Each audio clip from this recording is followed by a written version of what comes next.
How goes it all? Welcome back to Patterson L Properties. Hopefully you guys had an exceptional day. Alrighty, let's get into this. Alright. So now this article is very interesting because in major cities all over the world, not just Western nations, but definitely all over the world, it's just getting more and more expensive to live.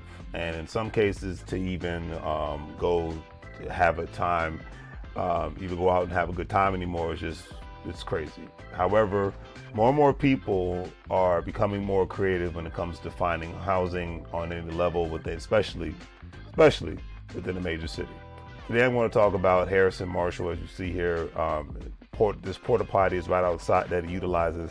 Is right outside of this dumpster of a home that he made. So he resides in South London, UK, the United Kingdom, in a tiny dumpster on a lot.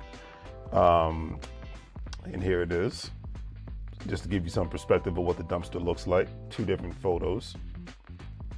Now, and like I said, as you see, the dumpster resides on a lot. He paid $5,000 for the dumpster and went through a transformation of turning the dumpster into a very, very tiny home, especially given the fact that one of the average rents in London starts at about $1,800 a month. So when it comes to how Mr. Marshall completed the project, the article stated that he run a small architecture, stated that since he runs a small architecture company called Kukin Studios, he says they've done work with Skip Gallery, which commissions emerging artists to create artwork in the confines of a dumpster. After hearing about the project, an arts charity called Anti Pavilion granted him, Mr. Marshall, an empty grassy lot in South Wart to put his house on. He currently rents the dumpster base from a waste management company for only $62 a month, although he has not been charged for it yet, which is, I guess he's happy about that. The building process happened back in December of 2022. Right now, I'm making this video in May of 2023. It took about 3 weeks for the completion to happen, and he worked on similar projects in the past as an architect.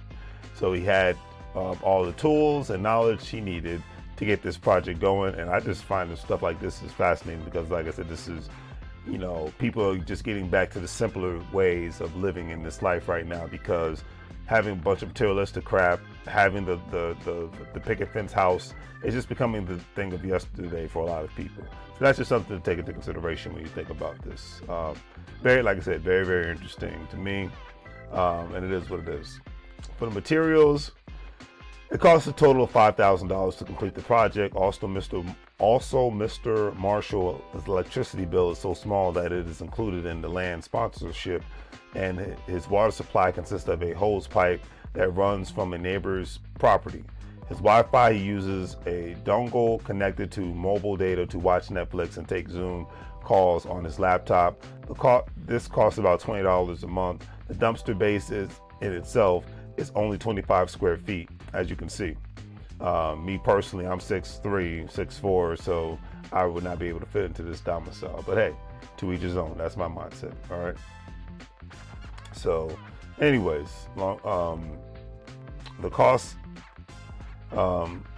Anyways, the dumpster base itself is only 25 square feet with 4 built-in wooden boxes to put his clothes in. Also on the other end is the kitchen. Mr. Marshall has an 8-can portable mini fridge, a small sink, and an induction cooktop. His place has windows on both sides of the home, provided plenty of natural light and ventilation, making the space feel less claustrophobic. The toilet is outside, as you saw earlier, so he has his own porta potty, so he has to leave the house every time he has to use the bathroom. There's no shower, so he has to take showers at work, or he takes the showers at the gym for the foreseeable future. And of course, Mr. Marshall does his laundry at a laundromat.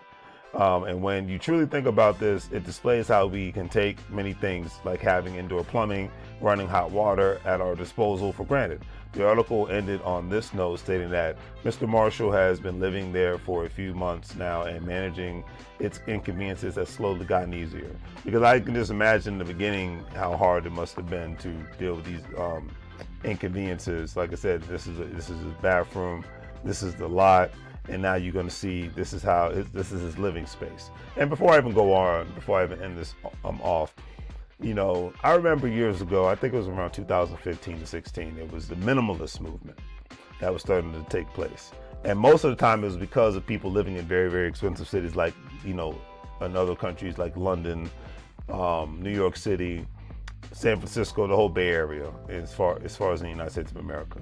But this trend is spreading across, I can't speak for other countries, but it's definitely spreading across basically all major cities across the United States of America, because the cost of living in the last 10 years has gotten just egregious. So it's cities like Dallas, Texas, Houston, Texas, Austin, Texas, Atlanta, Georgia, Nashville, Tennessee.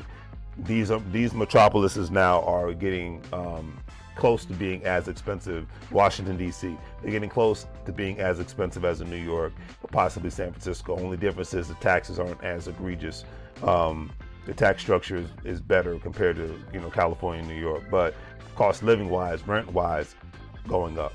So I see more and more people having to miss this minimalist lifestyle, or living like a lot of people who immigrate to the United States of America, having 2 or 3 families in a house.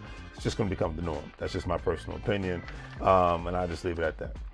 But this is a great location in London. It's a 15-minute bike ride to work for him, and he loves spending his free time exploring the area and meeting up with friends. And it's like I always say, family, you cannot, I repeat, you cannot put a price tag on happiness. Mr. Marshall stated that with its ups and downs, he's turned his living situation into an art piece. It shines light on the absurdity of London's housing crisis in a way that makes people smile and think. This has been a unique experience, and he's so grateful that it was sponsored. And he said, and I quote, "But I don't recommend replicating it." He says, "I hope that I can move out soon, but I certainly won't be swapping it for no savings and a small damp room. It's weirdly comfortable." And I would imagine, you know, because the thing is, this isn't, and I agree with him on that one, this isn't supposed to be for the rest of his life. This is just a temporary thing. However, my mindset is this: you can't put a price tag on your quality of life, your peace of mind.